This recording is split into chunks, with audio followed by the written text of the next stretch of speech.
Now we're recording. My one input to the show is I'm like the robot. Yeah, the robot that nobody hears, like that none of our audience knows what it is. But he says you're the words. that robot. I'm glad. It makes me feel wanted. I'll keep hearing his voice First time after for he's everything. gone. I'll miss him for a long time. Anyway, I guess we started. We're starting now. Welcome to the Clone and Correct podcast. I'm What's Your Transfer, and I've got with me today Emma Ping and Ethan Doors, and maybe some other people if they show up. So we'll see how that goes. We're gonna just go on some rants and have fun. So There's Throbbing Cock is here. Harambe's here, but how long are you gonna stay around, bud?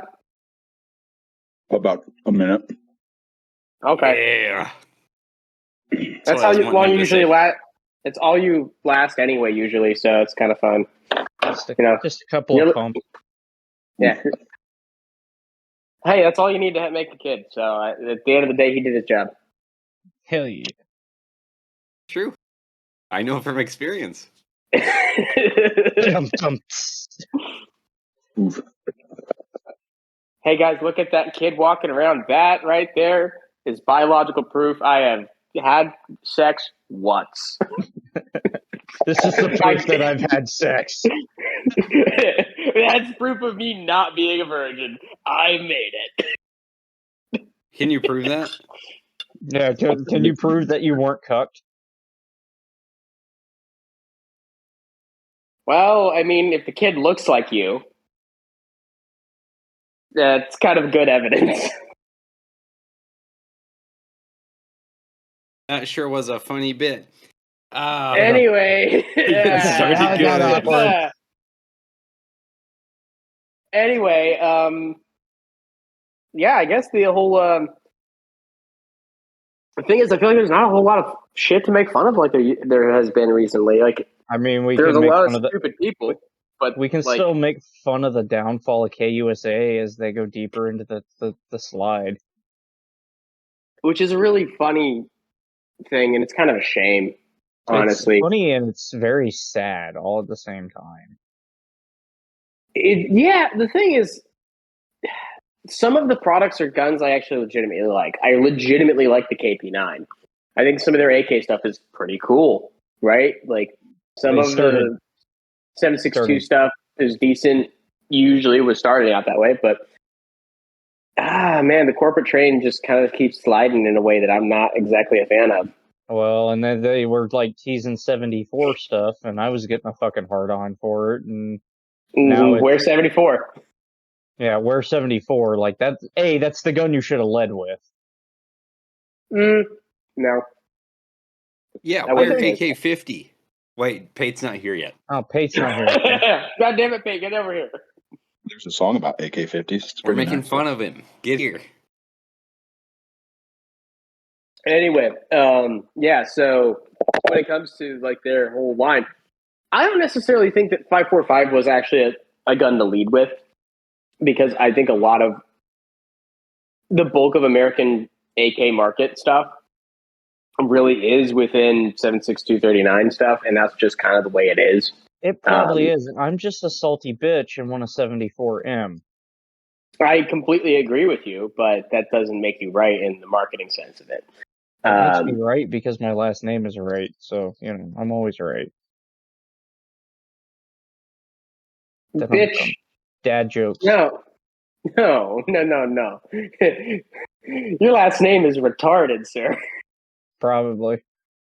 Anyway, the guns just, it's not like they're the worst thing in the world, but it just seems like they're continuing to go down this line of like fucking, now it's becoming this pet project for Jesse James and Bonnie Rotten, and it's just kind of depressing to look at. Has he officially bought them yet, or are they still just talking about it? Does anybody know? I think it's in the works, but where it sits, I don't know. Jesse James is buying Twitter? Yes. Elon, please. Did you guys fucking see that shit though? That's fucking hilarious. Count Dankula changing his Twitter name, and then he got stuck. So he changed his name to Giant Penis Parody, and that's what he had it as. And then Elon changed the rules on Twitter saying you can't change your username at all. So he's just stuck with Giant Penis Parody as his username, and he can't do a fucking thing about it. That's great. And it's just every day he's like tweeting at Elon Musk and like retweeting after and stuff like, please change it. I have made a mistake. I think the tweet about the insulin was pretty fucking funny and causing stock market to like crash out. Oh, for that was company. funny as shit, man. And then somebody else did it for Lockheed Martin, and enough dumbasses bought it that the stock market for Lockheed dumped out too.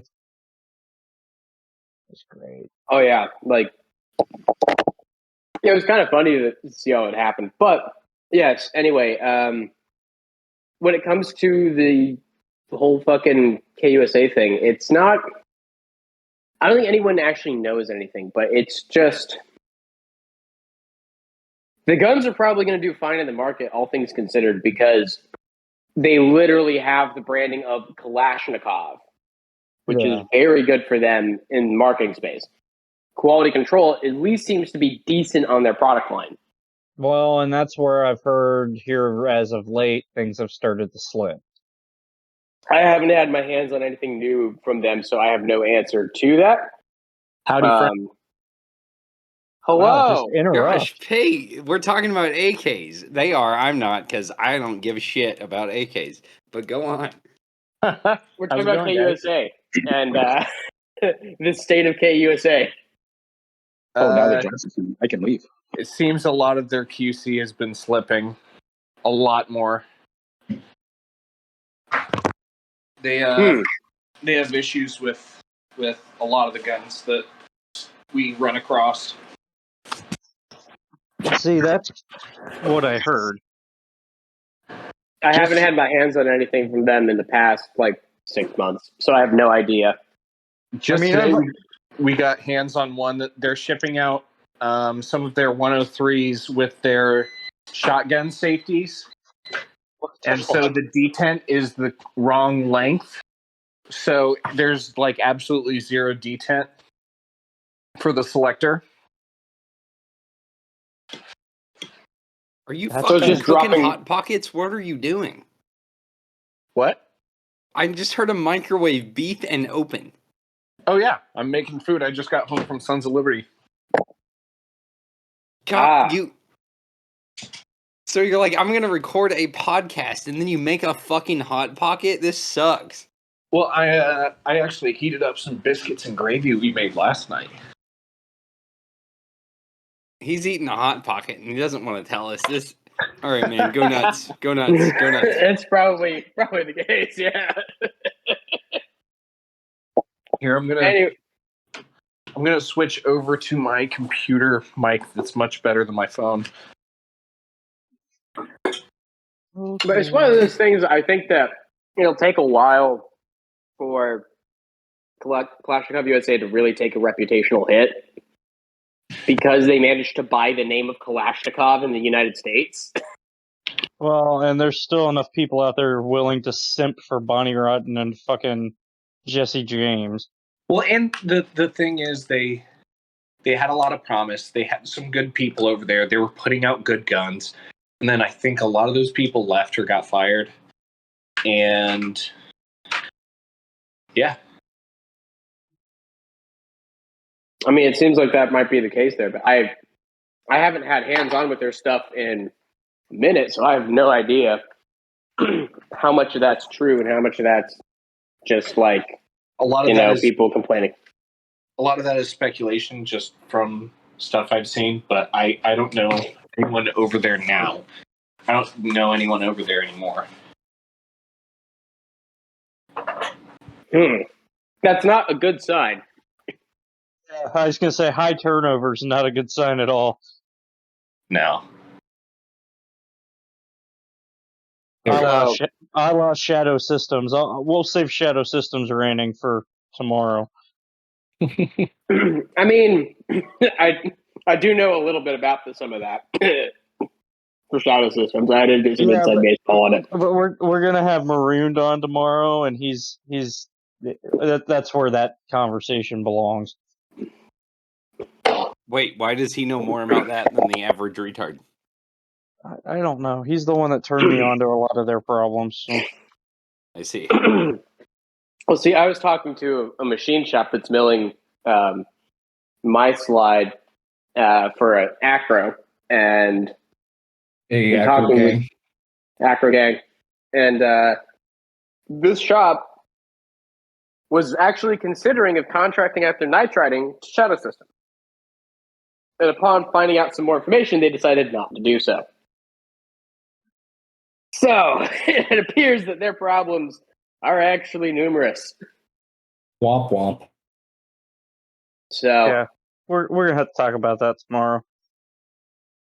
But yeah, I feel like it's one of those things that's actually, it is sad that it always plagues the gun industry in general, and like the gun space and buying guns. Like, Agreed. quality control is actually really depressingly bad for things that people use to protect their lives with, and it's very, very disappointing. I think also there should be a reality check of doing QC on a lot of the scales that a lot of these businesses are trying to operate at is very difficult, and especially on AKs, because I know ARs, a lot of the parts are on spec, a lot of the stuff just bolts together for the most part. I mean, you have to do staking and stuff like that, but AKs are really hard to build. Careful And now. Jesse doing James is QC. going to hear this and show up and tell you about how people build AKs in caves, and there is no QC in an AK. I mean, they do build them in caves. We practically operate in a cave. That said, I mean, you guys at least have a little bit of QC. Yeah, and light we bulbs. don't put out many guns. Also, we have very low evidence that Pate has any ability to read. So Yeah, the this cave, is also true.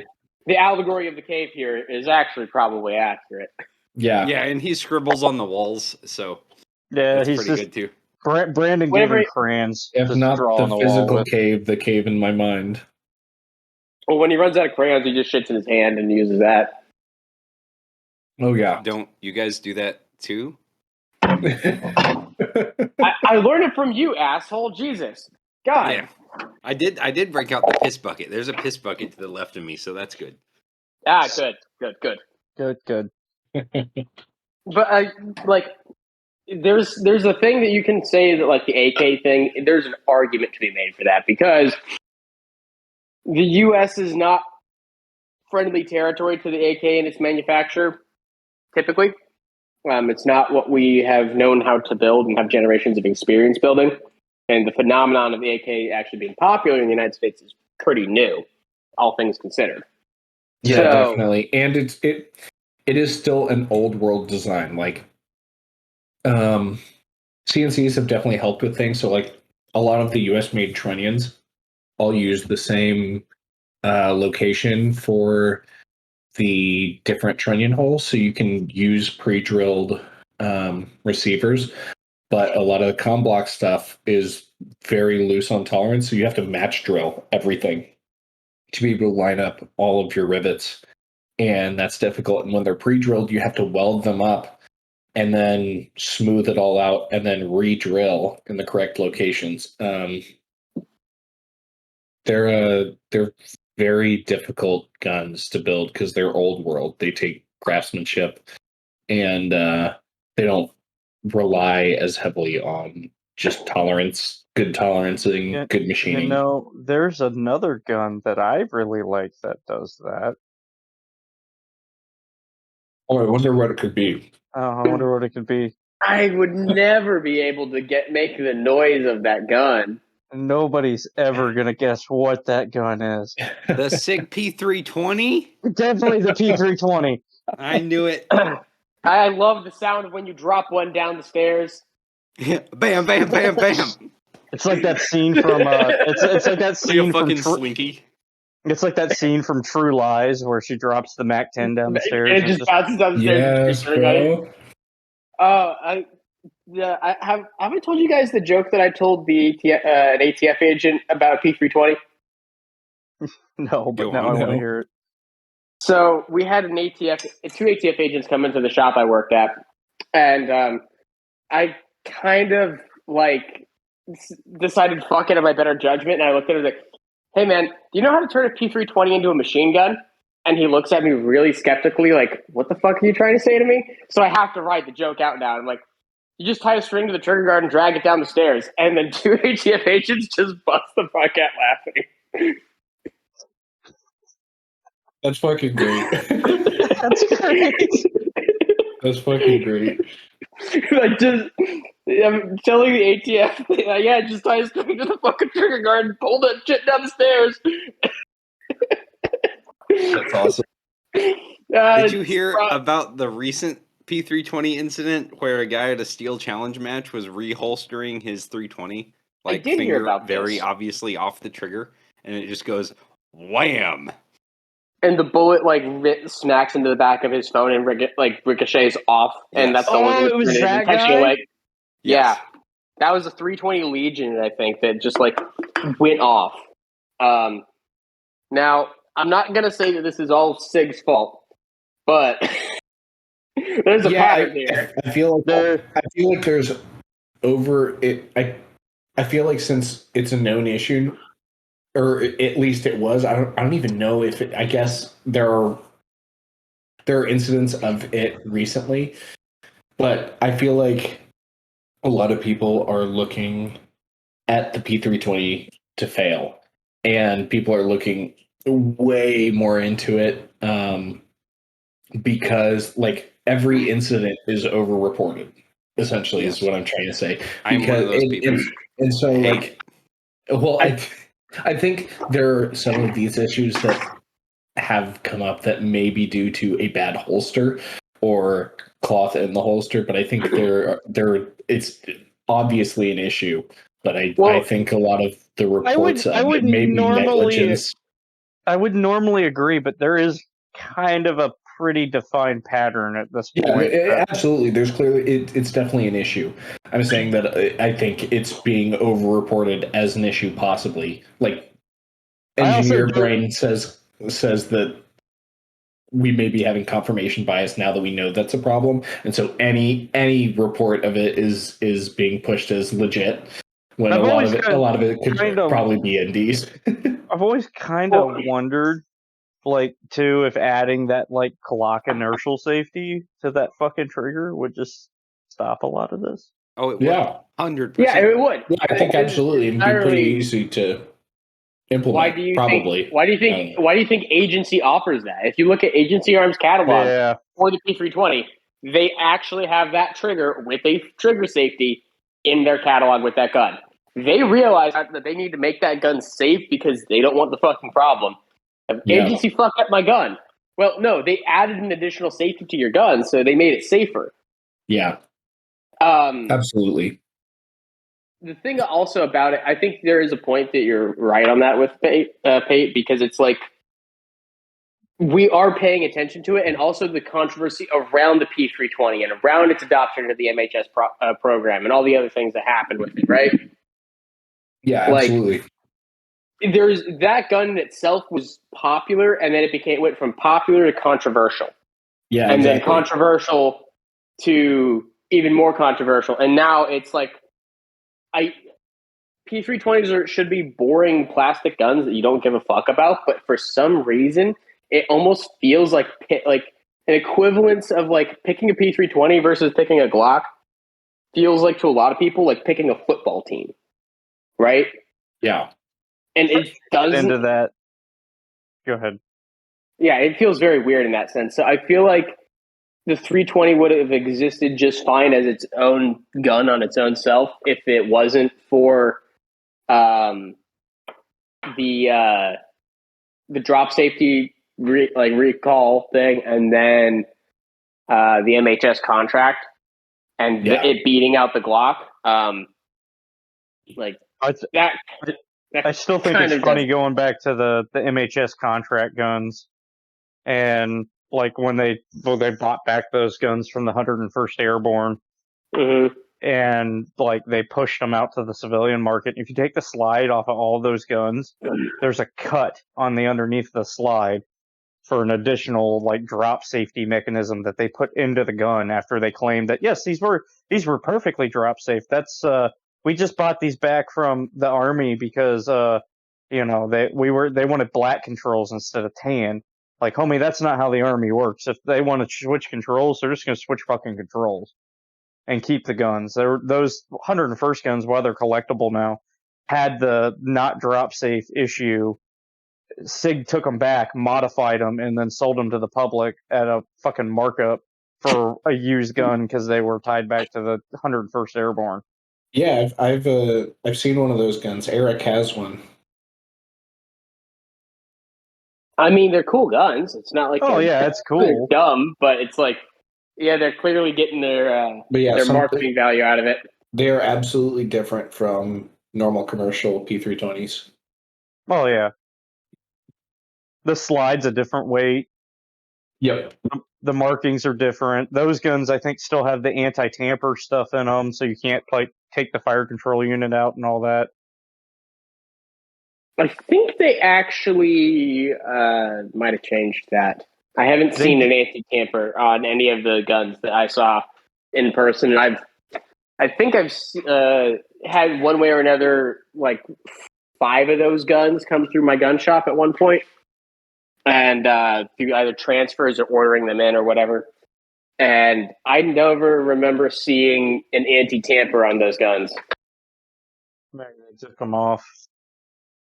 Or I think the anti-tamper actually went away. Well, I know when the military went to the guns with the black controls, it went away. Yeah. Like it wasn't on the guns with the black controls. I don't know if anyone I never actually have any confirmation if the guns got issued with an anti-tamper or not. I don't know if anyone can confirm that. And if you can, if you're a listener that can, what I want you to do is take that confirmation, go to the Clone Incorrect page, and not DM it to us, and shove it up your ass and find something else to do with your fucking time, you goddamn nerd. Seriously, how do you know that about a fucking service pistol? Stop being weird. Go get some bitches, Jesus.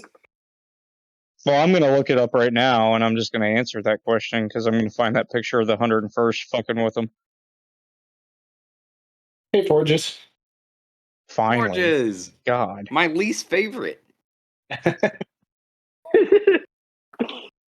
Thank God, at least I'm better than somebody. Man, I wish Ethan talked to me that way. Yeah, me too. I think you guys are wrong, though, about the 320s being popular at first, because they astroturfed them bitches. They gave everybody with more than 3 followers a fucking P320, and they were like, this is the greatest bullshit in the world. And then it was like, okay, I guess everybody has this fucking gun. I guess we need one. And then everybody with more than 2 followers had one.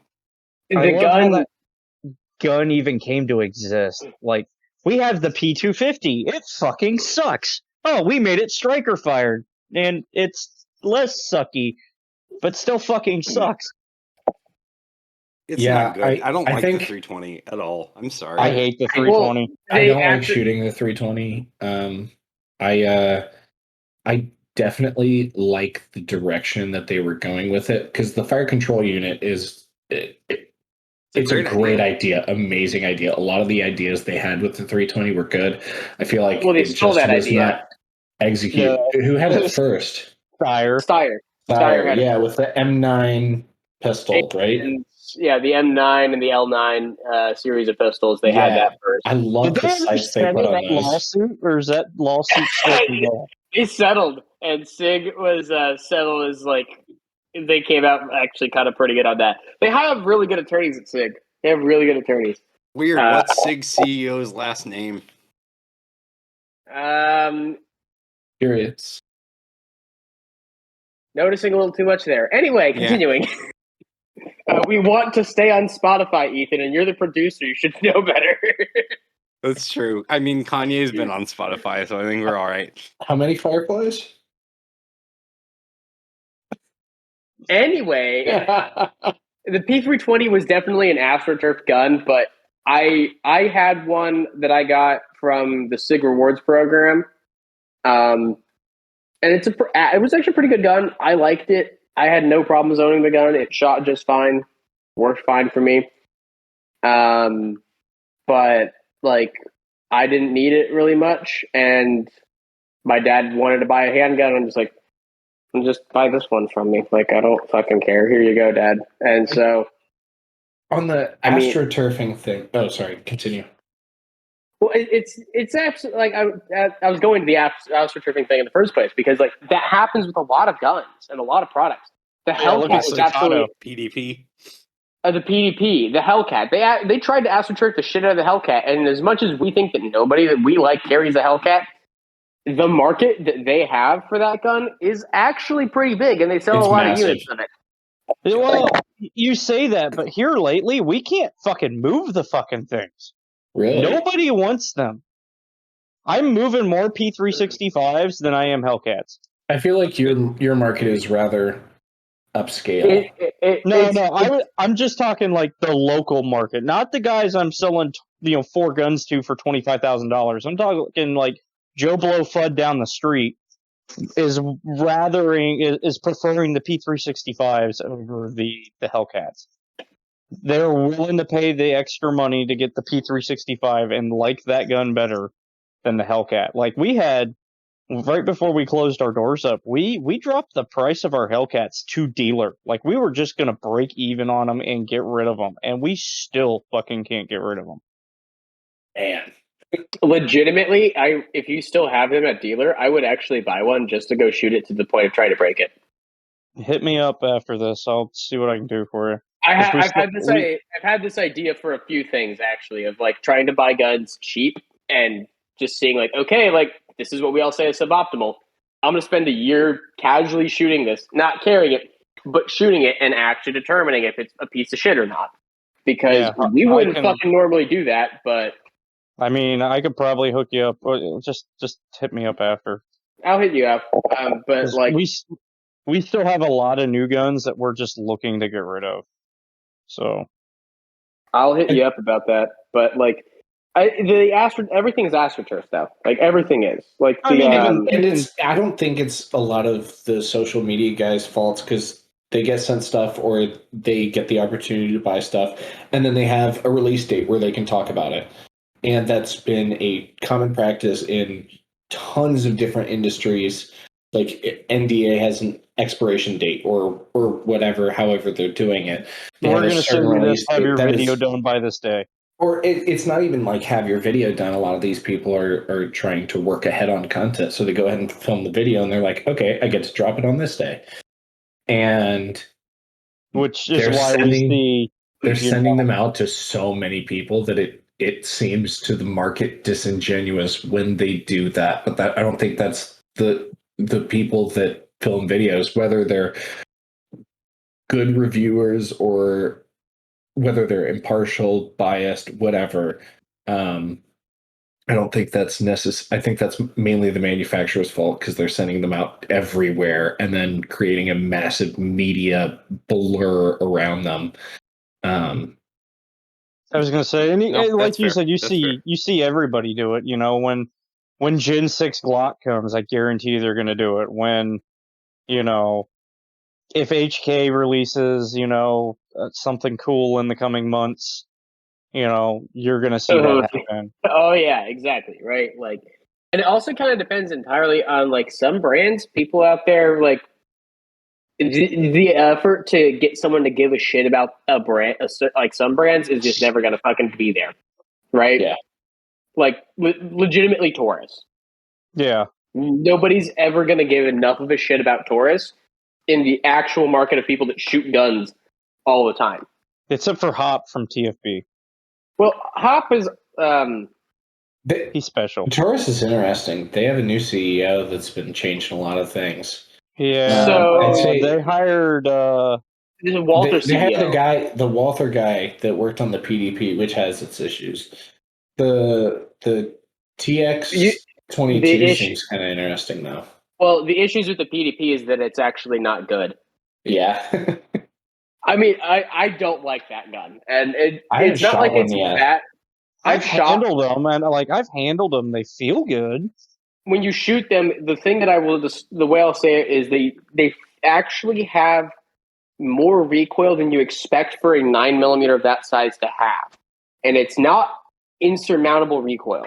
It doesn't hurt you, but you kind of sit there and you're like, my Glock shoots better than this on recoil. The trigger is better on the PDP, but this has a lot more recoil, and I can shoot my Glock just fine. Why the fuck would I buy this? And I just don't have an interest in it.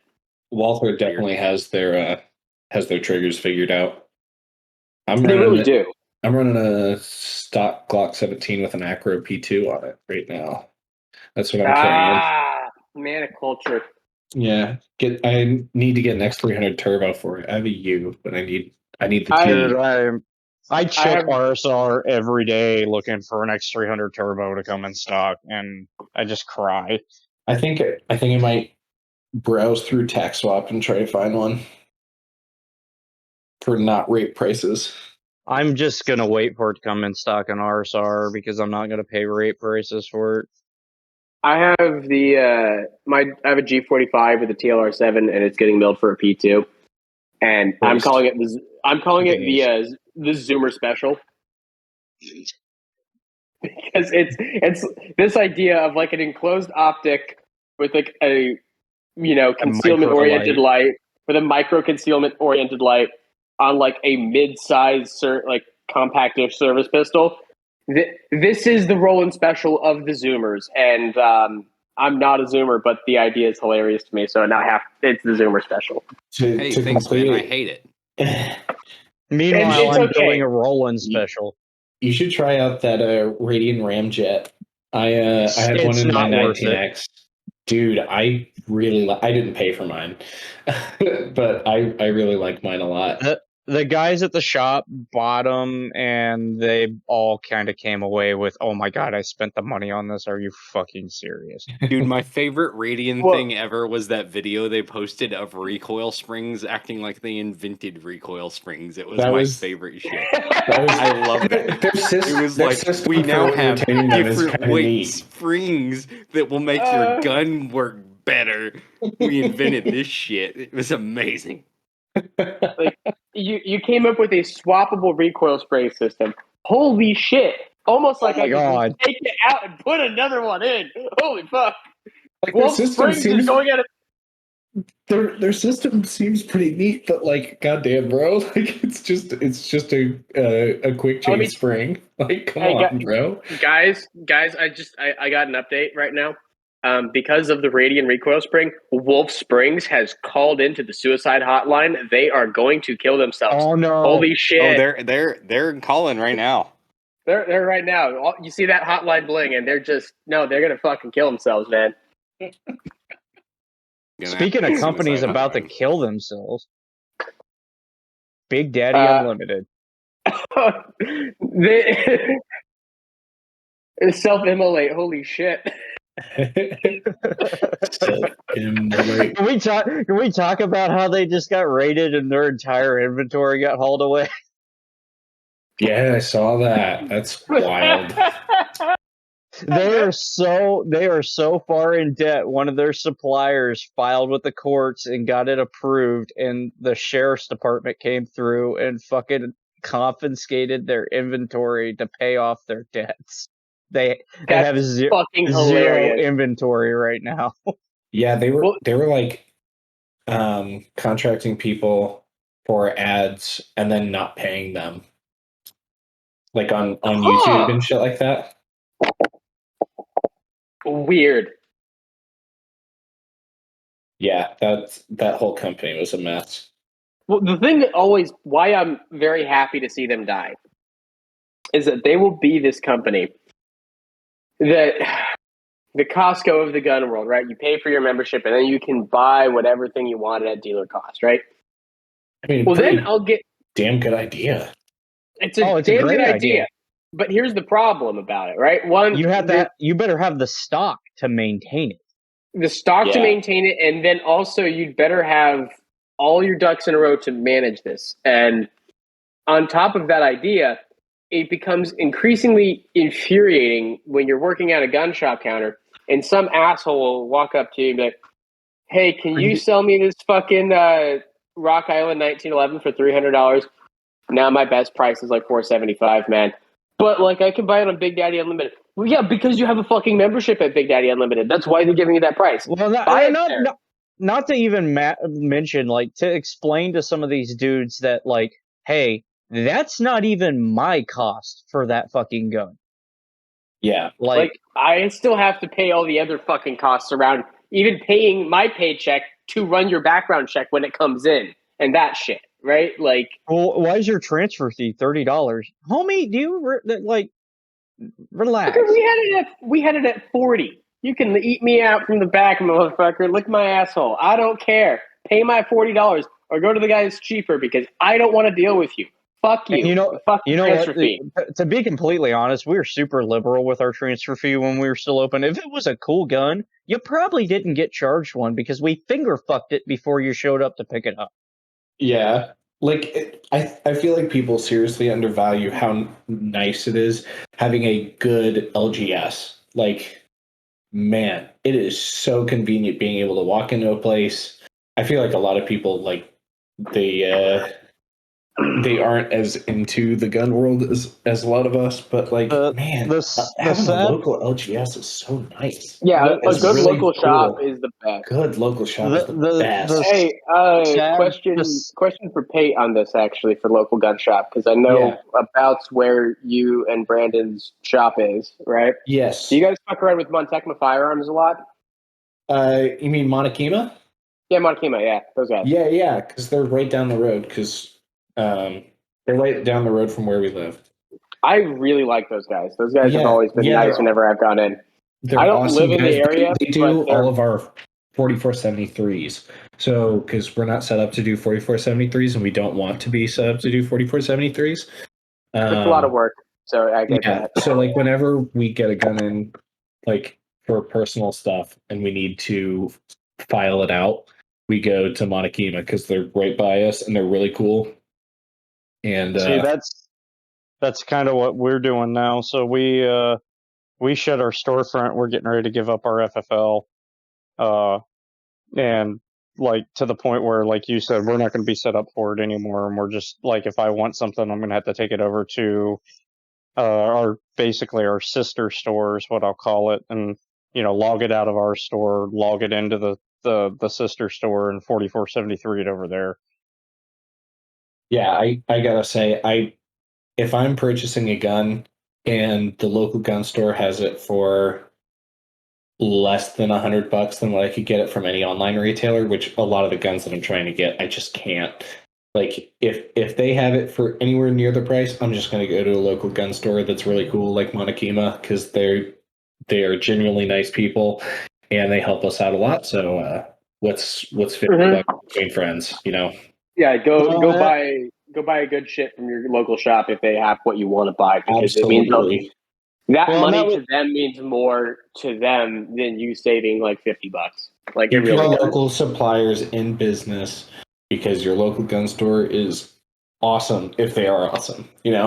That's the sad part. When we were closing up, like how many people that would come in and go, dude, you guys are the best name in town and you guys are closing. Why are you doing this? And having to explain to them what our thought process was, and hey, like, we're sorry, we don't really want to do this, but like it is what it is. Like, to protect the import side of the house, we have to go down this road. We have to. Yeah, you guys are ramping up import, which is super cool. Oh, I get so much cool shit in. I love it. I'm gonna piss in my piss bucket. Y'all heard it here. It's piss bucket time. Hope mom doesn't find the poop socks. I don't know if you can hear it, but it's going. It's going. Oh my god. It's still going. I don't know if you can hear it. It's going. We can't hear it. That's fucking great. Your commentary is priceless. Jesus fucking Christ. It's still going. All right, I'm good. I'm good, boys. That's a good number of piss. That man has procreated. I'd like to remind everyone that person is procreated. That bloodline lives on, unfortunately. I will raise a society of bucket pizzers. Arden Mensch. But yeah, no, like our whole thought process, especially with the way ATF is getting with like, oh, you had. Why? Did he do what I think he did? Hey, that's the bucket. Pissed. That's the bucket. Oh my god. All right, I'm glad you guys like it. Go on. Yeah, like our whole big thought process is, we have our import license and we've got like 5,000 or 6,000 guns in Germany right now waiting to come over here. Well, Like, an average shipment for us is 3 or 4 pallets of guns at a time.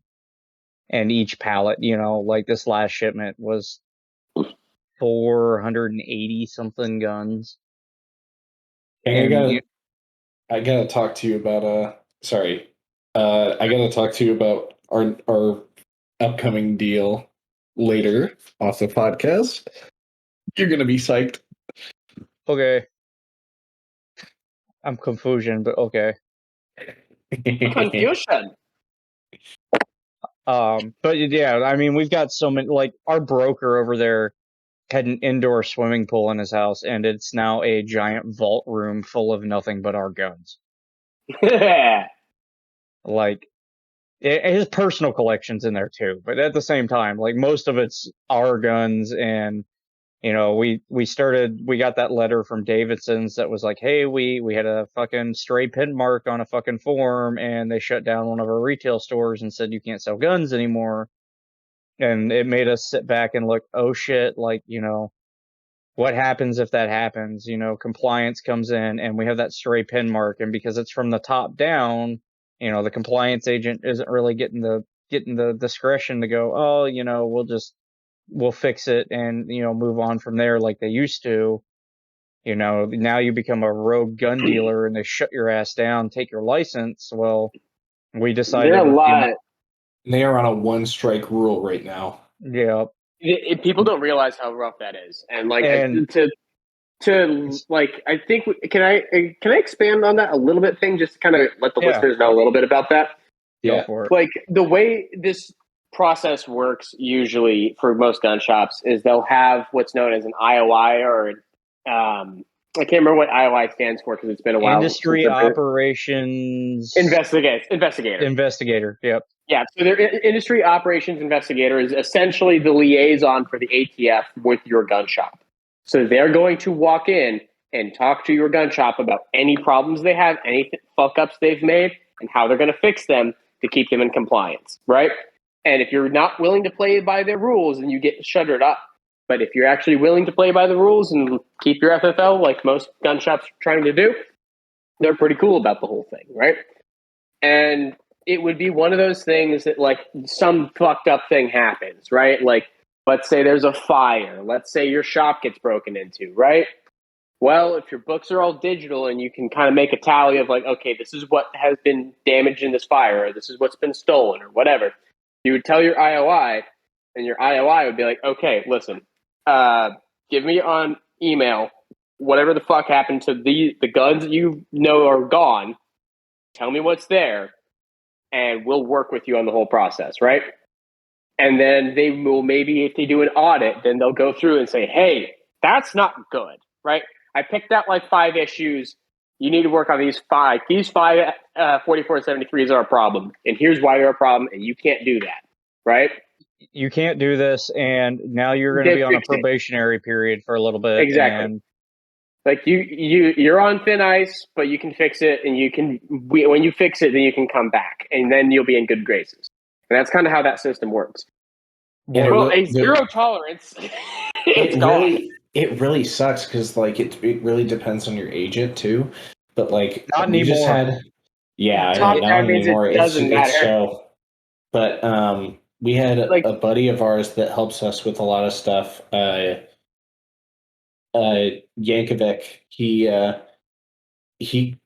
almost lost his license. He had to go to court, and he actually won, which is extremely rare. If you've looked into any of this stuff about the ATF, and like when they pull your license, you are going to bat against a lot of them. Almost no one wins their appeal, and he actually won his appeal. So we're super happy he still gets to keep operating because he's helping us with some of our projects.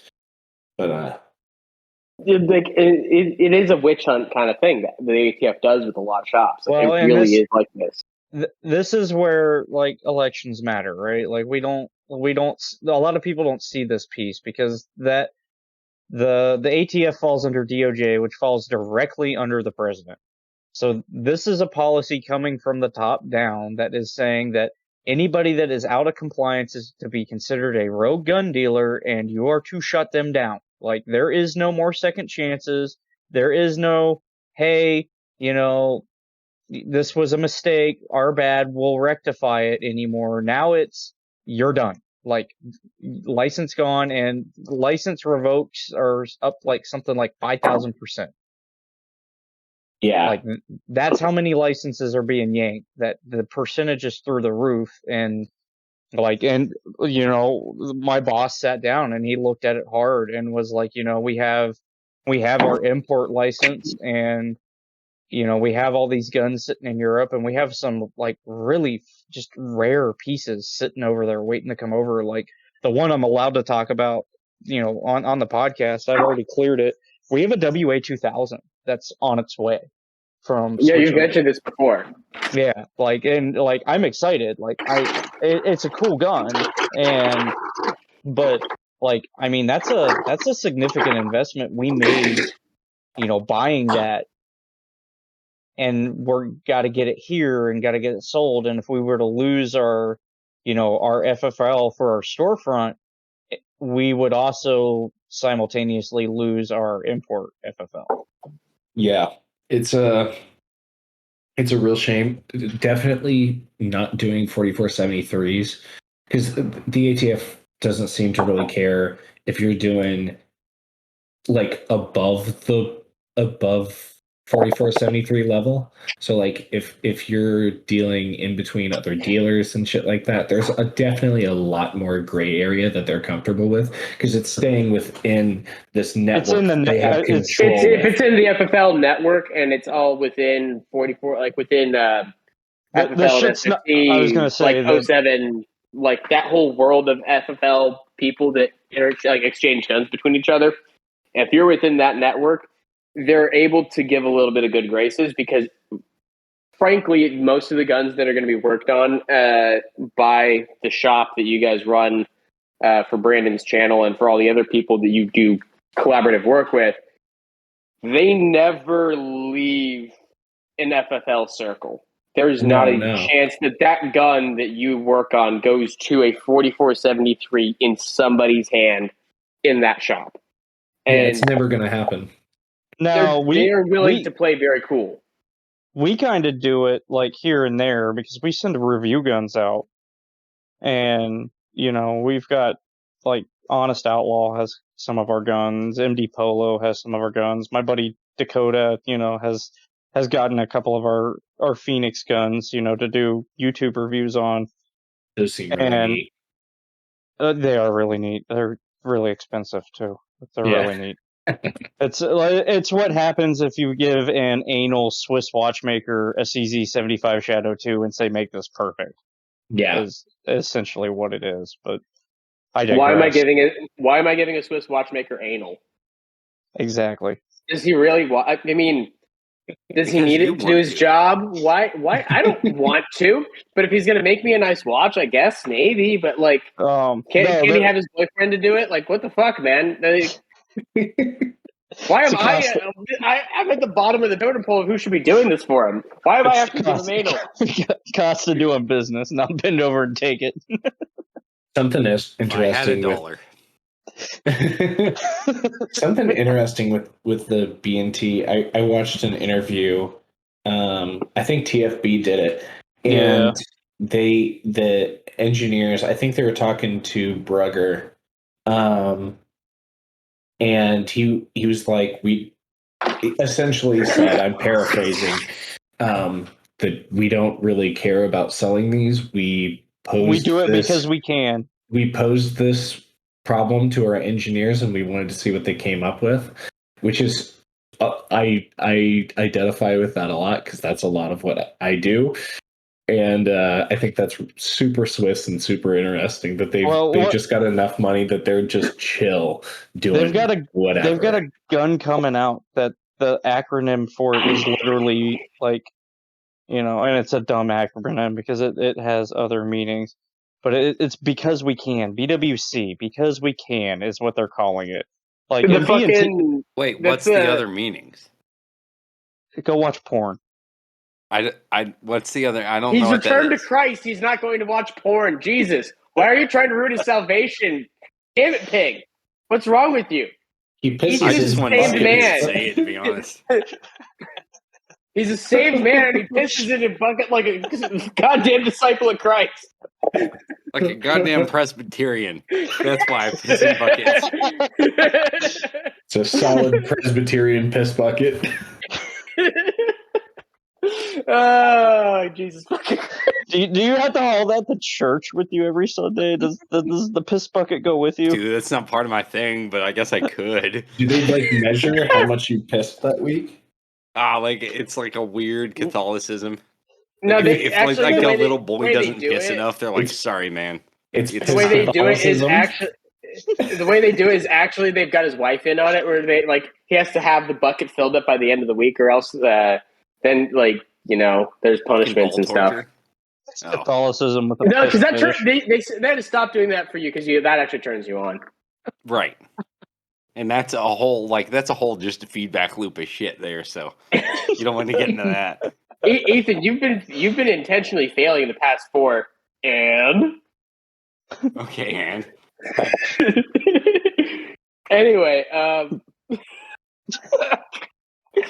have some because we can, because we can, right? Like, it's cool to see that BNT does just let their weirdness fly and be like, that's dumb. Anyway.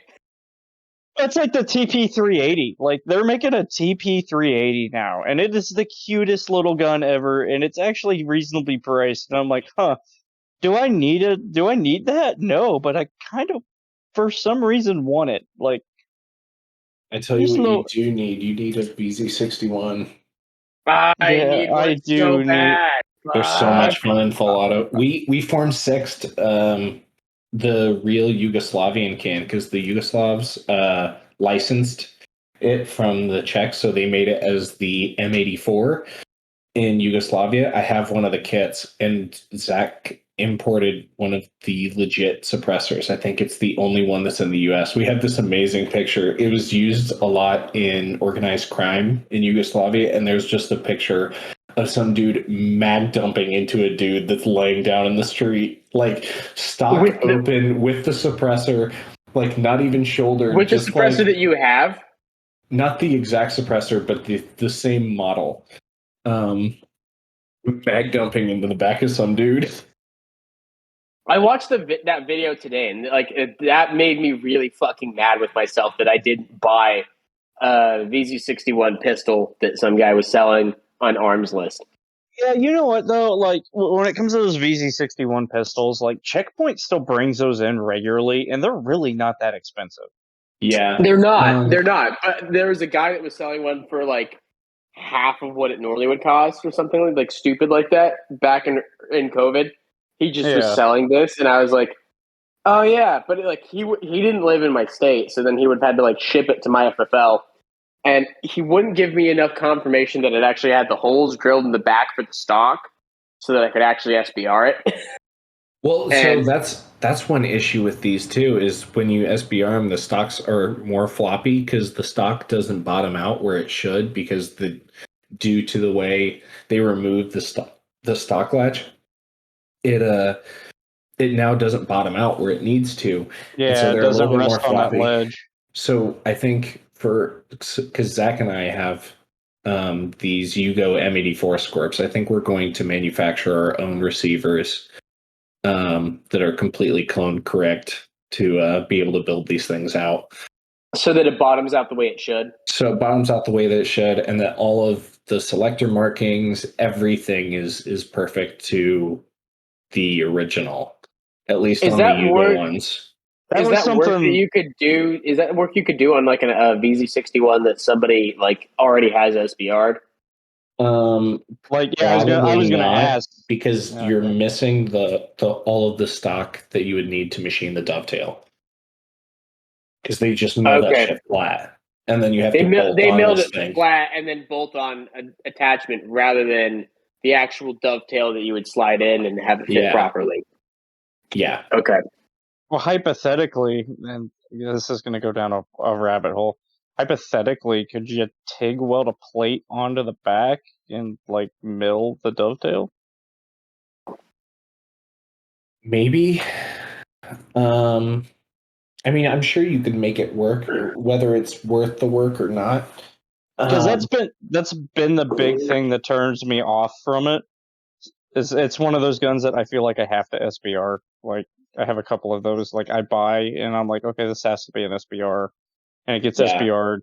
And then that was one of them. And then, I watched 9-hole reviews when they were doing their like close quarters, series, and they did their VZ61, and they talked about that, how the stock, because of the way that the receivers are done up, when you put the stock on it, it doesn't rest on that curved ledge anymore like it's supposed to. Exactly.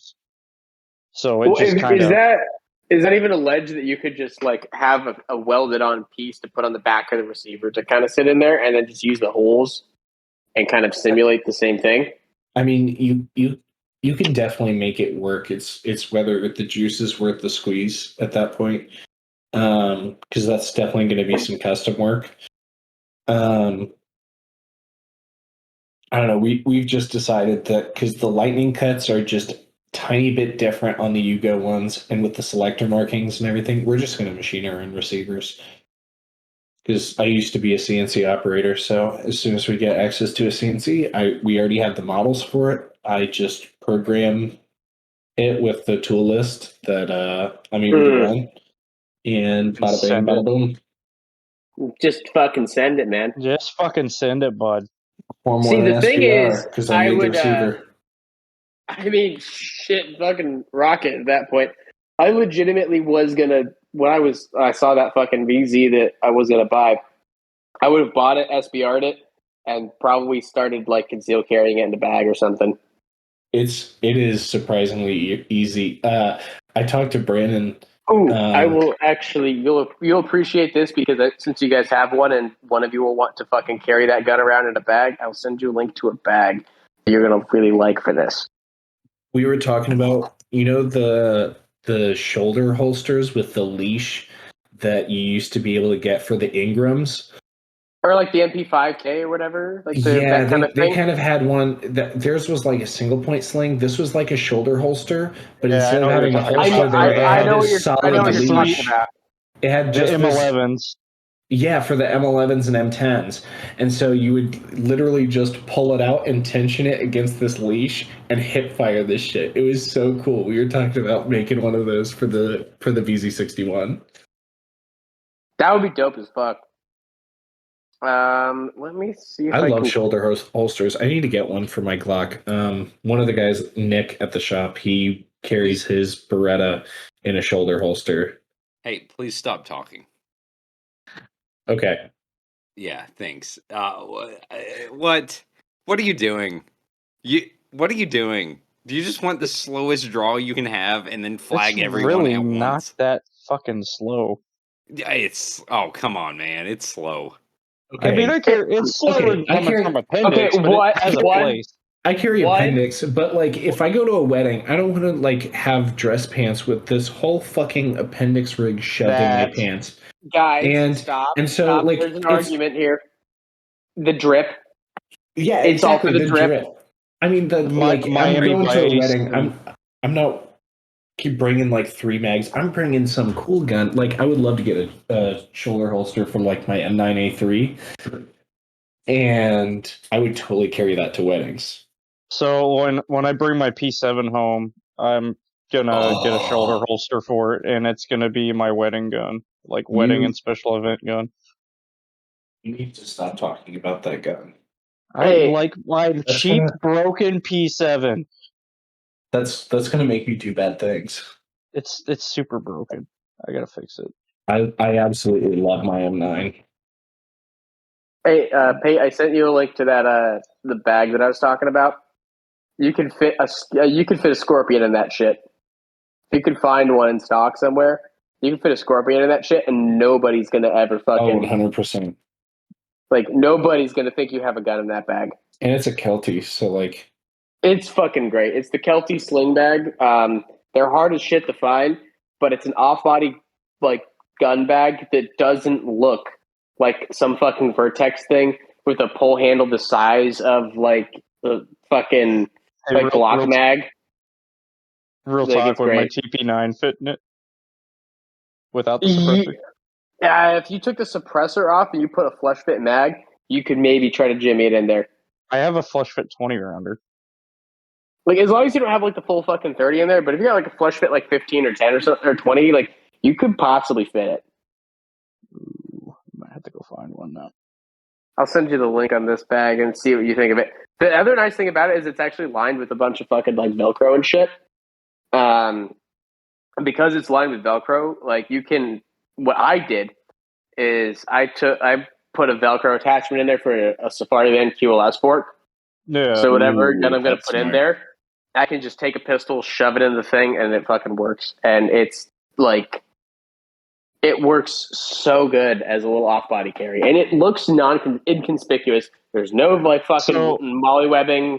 There's nothing. It's very simple. Back to B&T and doing things because they can. They have a bag. Like, it is, like, specifically a bag for the TP9 with a suppressor Mhm. that is the same kind of concept as the HK operational briefcase, but it's a soft bag that looks like a laptop sling bag.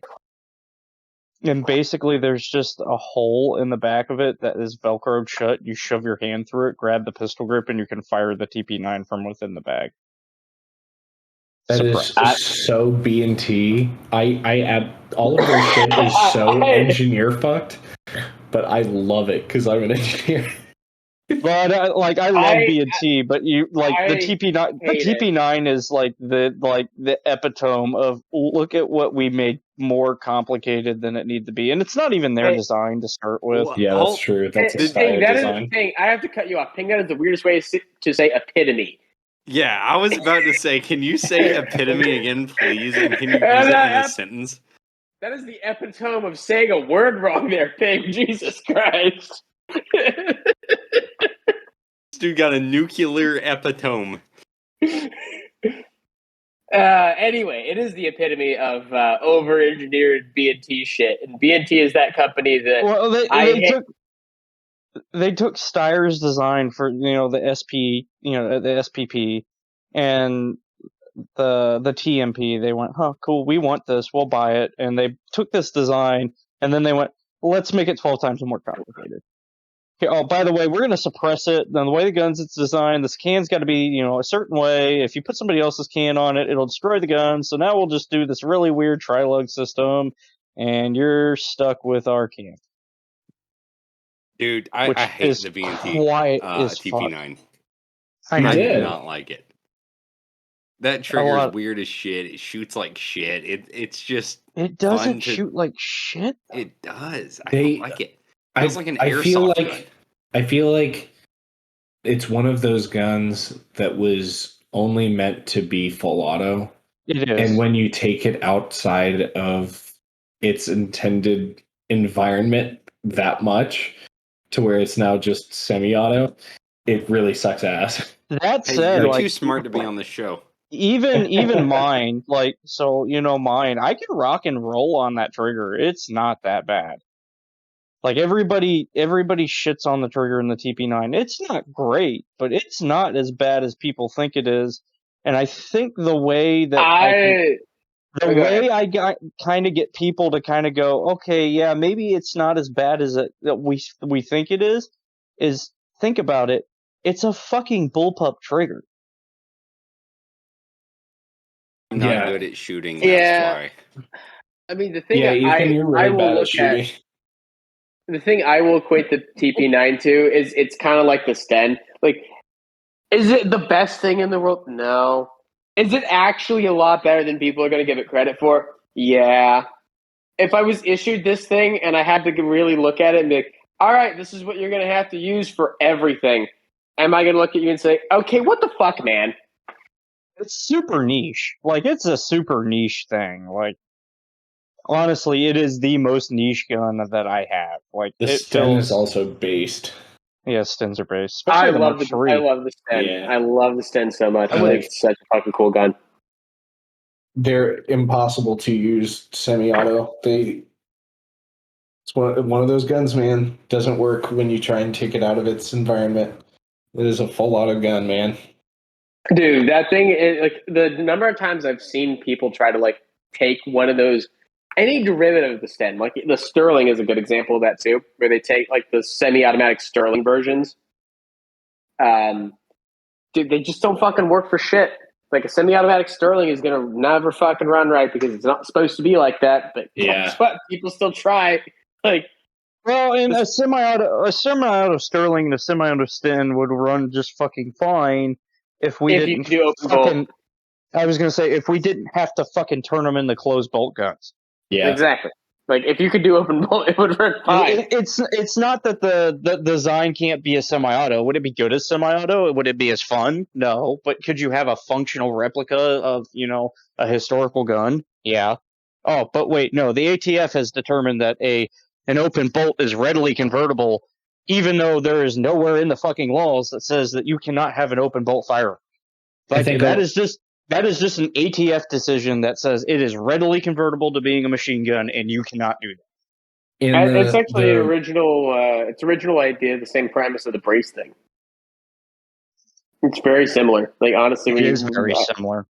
thinking about so that, they let that happen because there are open bolt M10s that are semi-auto. You that can are buy totally semi-auto. legal. They're exempt. Yeah, and there's Tech Nine. But the Tech issue Nines, is, too. I think they did their trigger pack kind of how the Uzi and the CZ26 do their select fire, to where the breech or the sear block that drops down to drop the bolt, it has essentially a release, and so you just make it stop having the release, like the reset, essentially, where it releases the block when it gets to the bottom of the trigger travel. You just make it stop doing that, which is very easy to do because that's how it initially worked in the first place. And boom, it's open bolt again. And so, and then ATF being ATF, their fix for this bad design can be converted easily to a machine gun. Is, well, we're just going to tell people they can't have open bolt, even though there's nowhere in the book that says you can't have open bolt. We've made a regulatory decision that you can't do this. yeah, but that's pretty much the ATF's entire job, is to do stupid shit like that. The ATF is entirely supposed to make us mad, and there's no other answer about this because No, there isn't. look, let's realistically think about this. With e-forms being a thing, with the ability for digital fingerprints, and for the ability to have pretty quick instant check of your background check, there's no fucking reason a Form 4 shouldn't take more than 2 days. There's no reason. Yeah. Yep. The only reason I say longer than 2 days is just because of volume, like because there's so many of them right now. The simple fact of the matter, even like, but they only have They're also wildly inefficient. They're wildly inefficient. Did you They're guys wildly inefficient, and if you had a state like any number of the states that if you have a license to carry, it counts as your background check, right? Well, the onus on that and the responsibility on that now goes to the state that issued your carry permit. So, if you have your license to carry in Arizona, and that counts for your ability to go buy your fucking gun without a background check, and you throw that on the counter, congratulations, there you go. And therefore, just submit some fucking fingerprints to the ATF. That counts as your background check. There you go. You could be able to walk out in the fucking day. there's literally no reason that someone with a license to carry in a state that is capable of using that count for a NICS check, they can't walk out the same fucking day with a suppressor. I don't disagree. I don't disagree at all. I can't. I can use the CCW to take home the dangerous part. Yeah.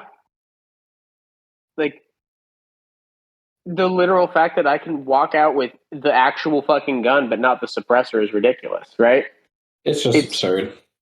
It's fucking ridiculous. And, like, I mean, yes, it's also ridiculous that we even have the NFA in the first place. Obviously, someone's going to be like, but like, the NFA retarded in the first place. Yes, it is. We all agree with that. But the ATF being completely inept at their jobs is the problem. As it bogs down every gun owner that's not like. Well, and then let's add in the fact that we've even got the ATF is saying, short-barreled rifles, short-barreled shotguns, and suppressors really shouldn't even be on the NFA. Like they have openly said that. Like, these items should not be NFA items. And it takes Congress to make them stop being NFA items, which means we're never going to see them not be NFA items. They are not going to give us our rights back willingly. So what I think I could see happening, so that everyone knows, we all know the braces are going away permanently. Like, that's going to happen. It's happening in December. Yeah, we don't have an answer as to what exactly all of that's going to be. Everything is speculation at this point. We get that, right? Everyone understands that we all know this. We all know this. The only absolute in that situation is we know it is coming in December. Yeah. And is it likely going to be the whole thing all at once? Probably. Do we know that for a fact? No idea. Right? Okay. What's going to happen inevitably? It's gonna happen. It's gonna happen in a state that's like a purple swing state like Ohio, guaranteed, or any place like that you can pick of, like even like a bluish state like New Mexico, right? That's kind of blue, but kind of not. Some guy buys a fucking Springfield Saint AR pistol with a brace, doesn't hear about any of this shit. He's like, I got this AR with a brace on it, right? Goes to the local range. ATF is already getting at this point now, being aware of this, deciding, fuck it, we're going to start fishing for people at local ranges and arresting them. Well, they're going to arrest this motherfucker at the Springfield State with a brace on it for an illegal SBR. It's going to go to the fucking Supreme Court in like 5 years. There's no way it will go straight to the Supreme Court. And one of two things is going to happen. Either they're going to do a very, three things. We get fucked, which is weird, would be weird. There's a very bland ruling of, okay, you can't punish someone for something they purchased legally, right? Yeah. You can't punish somebody for that. That's not how that works. Or 3, NFA is completely unconstitutional. You forgot option 4, which is the Supreme Court. I was going to say the Supreme Court just refuses to hear the case to maintain the status quo. Oh, I thought option 4 was one of the justices goes in the bathroom and masturbates and doesn't hear the arguments. That could probably be that too, but that's 5. Thanks for the count there, buddy. I mean, actually, it's a 5. Well, the thing is, it's 5 because also they're already giving themselves a little 5-finger pleasure. But no, like that's what's going to happen with this brace thing, though. Like that's what's exactly going to happen. I don't even think it has to be in a blue state for it to happen. I think it can be a state like North Dakota, where it's just like some old fucking FUD that barely knows how to use the fucking internet got an AR pistol because Biden's going to ban them, and then he takes the thing to the fucking range, and ATF is there and arrests him. And it turns out it's some fucking old oil fucking boom millionaire that's just like, I'm going to fight this all the way up. Yeah. Yeah, it's something like that's going to happen. Like, it doesn't have to be a blue state or a red state or a purple state. It doesn't matter. Somebody's going to get arrested for this because the ATF is definitely, I hate to tell everyone this, the ATF uses your local range.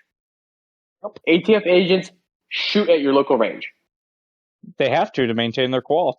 They have to maintain their qual, and they're probably shooting more often than most federal law enforcement because, one, it's part of their fucking job to investigate these things, so they're going to be involving themselves in the environment.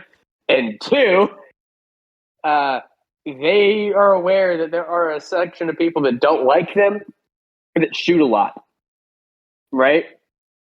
So if you're in that guy's shoes, you're going to shoot a lot too. Let's be honest about that. Everyone here doesn't like the ATF, but those people, if you're in their shoes, they would be smart enough to shoot somewhat regularly, which means the chances of them actually finding a guy that breaks out a gun with a brace on it and Pretty asking him high. for a tax stamp is very high. It's going to happen. And that guy's going to get arrested. And then it's going to get this whole... I actually have a story about that. We had a guy here locally. He lived out in the other end of the state, but he had a legally owned Norinco Type 56 machine gun. Mm-hmm.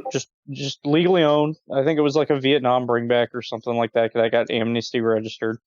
And he got it, and like a month after getting it, went on a family vacation. And he wanted to show it off to his family. Now, the state he was going to, machine guns were legal, so he took it with him. And he didn't file his Form 20. Yeah, so they were shooting at the range, and 2 bays down were 2 ATF agents that were just hanging out on the range at a Sunday, shooting ammo, kind of keeping an eye out. And of course, he lets loose a few bursts of his Norinco, and they walk over and go, "Hey, let's see your tax stamp." And he shows them to him, and they're like, "Where's your Form 20?" And he's like, "My what?" And they're like, "Ooh." And they took his driver's license, took his info, and said, "Expect a letter from us." And sure as shit, when he got back to North Dakota, there was a letter in his mailbox, and he got fined a bunch of money. And basically, the letter said, "You have a black mark against your name now, and if you acquire X amount of black marks, you don't get to own cool stuff anymore." Yeah, that shit's so stupid. The Form 20, I think, is the thing that is... It is the entire reason why there aren't more SBRs. Yeah, exactly. And I'm so glad they don't apply to suppressors. Thank the Lord. Oh, it's so nice that it doesn't apply to that. But like that legitimately has changed the entire argument for a lot of people. Absolutely. With like why I have a pistol brace, why I can take it across state lines. Well, okay, one, a lot of people overestimate how many times they cross state lines with a rifle caliber firearm. Like a lot of people really do that because I can take it across state lines. How often do you leave your state? Twice a year?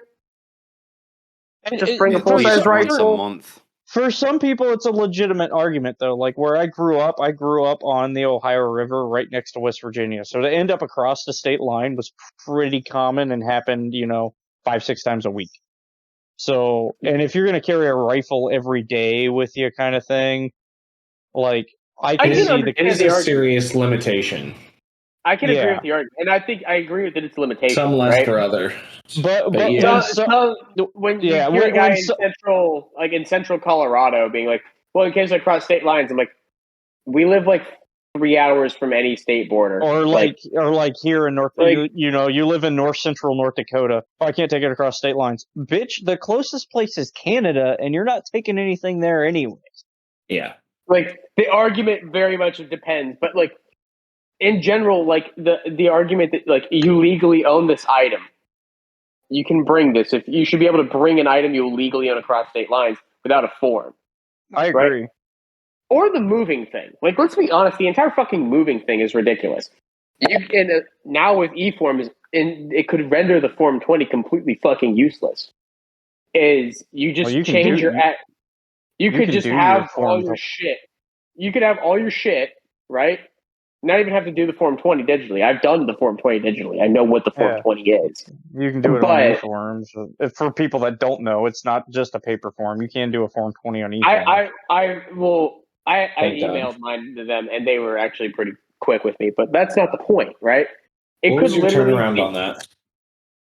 I got it about like a month. Okay. I did that for moving. It was about like a month. So it wasn't too bad. But like, yeah, if you're doing that kind of thing, right, with like doing a Form 20, if it's all e-forms now, right? If we're all e-forms, then legitimately, instead of doing an e-forms, change address button. Solves problem. Oh, you want to take it across state lines? Get rid of the Form 20. It doesn't fucking matter. It's registered to me. Stop being a cunt about it, right? Jesus Christ, I paid you $200. Fuck off, right? Yeah. You want to do that, right? You want people to actually SBR their shit? Don't make it an issue for taking it across state lines. It's registered to me. I kind of wondered if, because they said there's regulation changing supposedly coming in December with this brace thing.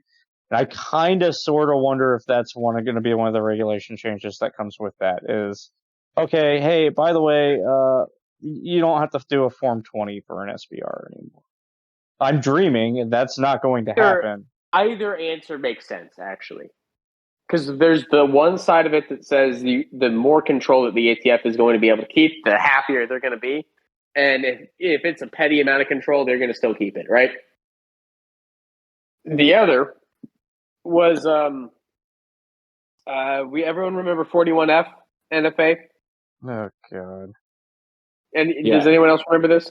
Yeah. So to explain to the audience what 41F was, they changed the rules on NFA. So the trust, when you're submitting an NFA trust item, like in submitting an item through an NFA trust kind of thing, everyone who's got a name listed on the trust has to submit fingerprints for the item when it's on a trust. And right? a responsible person's form. And the responsible person's form and all that stuff. Everybody's got to do everything for the trust. You can't just have one responsible person that submits everything and then it goes and counts for everybody. There's a bit of a workaround on that, but generally speaking, it's not the same as it used to be. I've seen the workaround. But the individual filing, it was actually typically simpler. But the problem being, if you were going to submit on an individual, you also had to go get a Clio sign off. So your county sheriff or whoever had to sign off on your suppressor or your SBR or whatever, whereas they would not have to sign off on trust. And so if you had a trust, you didn't have to go get a sign off. Well, when they got rid of the thing that let you have an easier time with trusts, they also said when buying a suppressor, you don't have to ask for Clio sign off anymore. They just have to be notified. And you can just basically send them a letter saying, fuck you, I bought a suppressor. No, it's not even you send them a letter. You just drop off a copy of the form and say, hey, I applied for this. And if your sheriff's department is cool, the secretary sticks it right in the shredder. Oh, we legitimately just mailed it for the customer. They never even fucking really knew. Like, we just mailed it for them. Like, I'll put it in the mail and send it. I'm talking like Form 1s. When you do your Form 1, because you're supposed to do the same thing with a Form 1. You're supposed to take absolutely you do. I mailed it to them. Yeah, I just put it in the mail. Well, my wife happened to work for the jail, so she was going up there anyway, so I just handed it to her. And she's like, yeah, they just put that in a shredder. Cool. Yeah. Okay, cool. Right? But like that sort of thing, that kind of thing, right? Where they took a thing that they saw an actual loophole and they put it in a restriction, and then a problem, they pulled it out of the restriction, has been a thing they've done before. And they've done it several times. Yeah, this is a recent memory one, right? I think the underlying thing, well, it's up to the presidents, but I think a lot of the stuff in there, I don't think they're necessarily, I don't think the agency in particular is trying overly hard to entrap people and make things extremely hard. Obviously, the upper levels, especially with the one strike stuff, is trying to do that right now. But that changes with regime changes every election. So I don't know. We'll see. I hope it. I think you're a little bit wrong on that, but not entirely wrong on that. Yeah, I'm not going to say that. Like, I'm going to agree with you in saying that them intentionally doing things all the time to entrap every individual person. Exactly. That's what I'm trying to say. Is legitimately an answer. Like, they're probably not doing that all the time. They are looking for you. They're not trying to entrap you as often as you think they're trying. Exactly. The world would let you believe they're trying to entrap you. Yeah, that's what I'm trying to say. But they are trying to entrap you. You should be a little bit paranoid about that kind of thing because Absolutely. legitimately, when we're talking about federal agents who have a problem with you owning the stuff and this is their job to restrict you on this, be skeptical. This kind of skepticism is healthy for you because you should be questioning this level of authority. You just really should. There's not even a good answer absolutely. otherwise. But is it like always a coordinated effort to get you to incriminate yourself with something, with every circumstance that's ever happened? No. Yeah. No, because Are they don't trying? They're trying to don't- catch somebody, but they're not always trying to incriminate every single person they meet. even necessarily need you to incriminate yourself. Even like, the rabbit hole of constructive possession. Yeah. Oh yeah. Like, you don't even have to incriminate yourself. I could have a Mossberg Shockwave and a mag full SGA stock sitting next to each other in my house. You know, ATF, for whatever reason, decides they're going to start compliance checking O3C and RFFLs, and they see that. And then next thing you know, I'm charged with having an illegal SBS under, constructive possession because I could put the stock on it. Yeah, that shit's really And gay. until recently, nobody's been convicted on that. But there was just a dude in Virginia, a Navy dude, and it went around big, that got fucking hit hard for constructive possession and is facing 70 years in prison or something stupid now. Yeah, that's ridiculous. Oh yeah, absolutely. Like that kind of shit is legitimately it's scary. They're looking out for this stuff. Like that's what I'm saying. Is they are looking for this, but are they going to try to hunt every single person down and try to entrap every single person for everything? They don't have the resources to do that. And when you realize how limited the resources of the ATF actually are, whew, boy howdy, man. There's only 5,500 field agents. Exactly. They can't be everywhere at once. There's a lot more. When you have more AR-15s than Ford F-150 trucks in this country, and they have 5,500 field agents, their ability to maintain compliance on everybody is fucking ridiculously bad. And there's not a single thing they can do to change that. It's really honestly only really because we lit them. Food for thought. I mean, yes. But realistically, their ability to even make it a compliance nightmare for everyone, it's there if you're bold and loud enough. Yeah. I was going to say, the louder you are, the more likely you are to fall. Yeah. And I will also add the argument that if you live in a state that allows you under an SBR and you would willingly use an illegal NFA item to defend yourself and your state allows you to legally own that same item as an NFA item for home defense or any sort of actual purpose of using it for real things rather than whatever idea you have in your head, you're kind of dumb for not paying the $200 and having a gun for serious use. It's completely illegal. You're kind of asking for it. If it's gonna end up in court, it better be 100% fucking legal. Your attorney will fucking hate you if you show up with an illegal SBR in court. He can't defend you.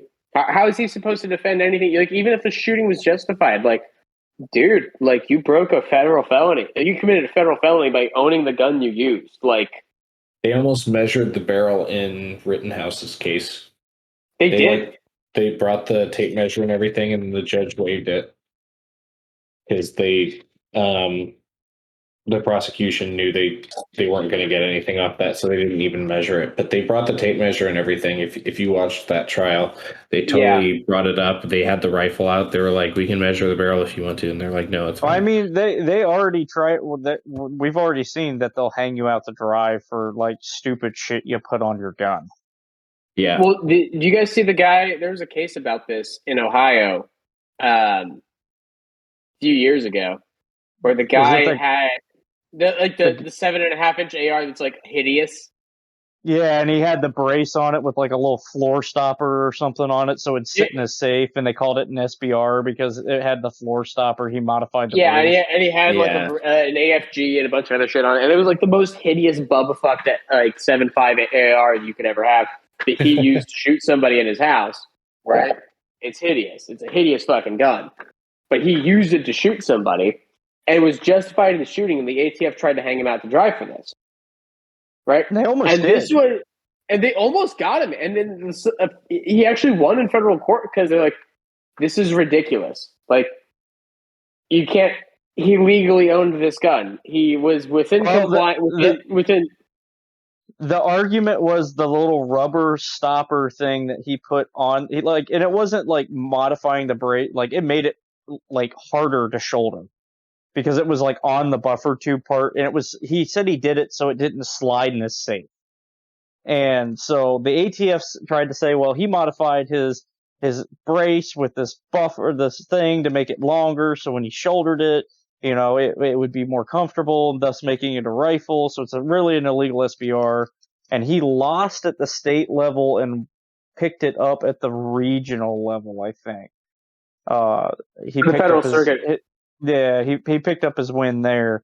And basically the federal circuit was like, are you fucking serious? Like, the brace still functions as intended, and like they got an expert to come in and basically like, well, this would technically be harder to shoulder because now you just got this little rubber floor bumper against your shoulder instead of the whole brace.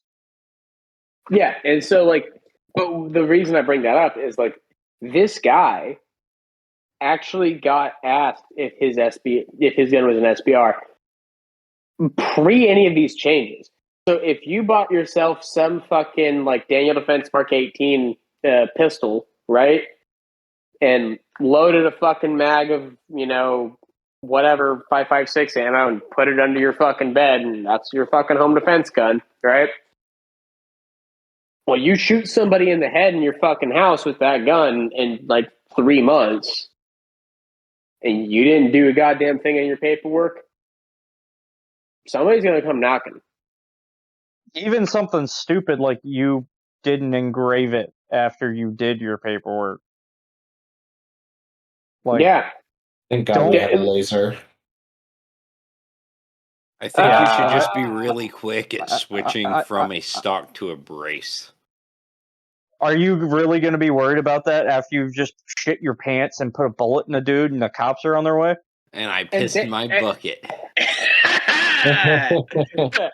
Well, actually, the guy stepped in the piss bucket, so you actually kind of got yourself a little bit of an advantage. He's like, "What the fuck? Piss in the bucket!" Oh, that's my whole home security system. Yeah, every night he puts the piss bucket in front of every single door, even interior doors. His children have stepped in 7 piss buckets already. No, don't step there. That's a piss bucket. No, don't drink that. You can't drink that. Hey, anyway, this ad spot is provided by Simply Safe. Simply Safe has all of your interior piss bucket needs. Dude, I want a piss bucket alarm for my Simply Safe system. Well, piss bucket detected. That's a very good point on the Simply Safe thing, though. Is like, I'm gonna put a fucking brace on real quick. Well, actually, the brace was illegal. 2, did you just do something that your Simply Safe cameras, which the court can subpoena, will then have you incriminating yourself? That's literally that can be found in discovery. So now you just kind of fuck yourself. They can subpoena your cameras there, Jim. Why do you think I don't have cameras? It's in the podcast. They'll just subpoena. They don't even have to subpoena it. They'll just pull the podcast down and be like, "Oh, look what he said here." This is your First Amendment shit, dude. I'm good. Ethan, they will subpoena your piss bucket. Your piss bucket okay, then I'm done for it. You. Oh yeah, okay, that's the bottleneck here. Actually, to jail. The piss buckets on trial at your trial. They're gonna have to fucking bring a semi truck in for that shit. All right, now put your bucket handle on the Bible. Hey guys, let's wrap up in a few minutes. I think it's about that time. Yep. But remember, folks, it's one of those things. Watch yourself. Don't be dumb. But That's the big thing. Just don't be fucking stupid. Yeah, just don't don't. be fucking. If you're really gonna go down the non-compliance route and try to be that badass, shut the fuck up. Don't post your shit on the internet. Don't take it to a public range. And for the love of God, don't fucking put anything in the comments on social media. Just put a stock on it, right? Because that shit's linked to your fucking email. They can figure out that and trace that to your fucking IP address if they really want to. And if they want to, they can. And they probably already have. They just don't care about you enough to actually do it because you're a retard on the internet. Just be adults and think about OPSEC. And Exactly. piss in buckets. And piss buckets. Remember, kids, the best home defense in the world is a piss bucket, a 38. You heard it here, folks. I'm an operator, and Wait. I Piss bucket and a J-frame. Tactical piss bucket is the way. A piss bucket, a Taurus 38 revolver, and a shovel is the best home defense. I'm a tactical operator. That will wrap up this episode of Clone and Correct. Everything here is satire. If you take us seriously, you really need mental health. Yeah. I've been What You Transfer. I've been piss bucket. Can you hear it? Can you guys hear it? That was such a good end, and then you just go to the fucking piss bucket. I can hear it now. Did you hear it? Oh, God. Yes. Yeah, we can hear that one. Dude, it smells not great. No. No way! It smells like asparagus in here. I don't remember eating asparagus. I just took a rancid piss in a bucket to end off the podcast. Was that a good ending? Was that the ending? That was excellent. That was an excellent ending.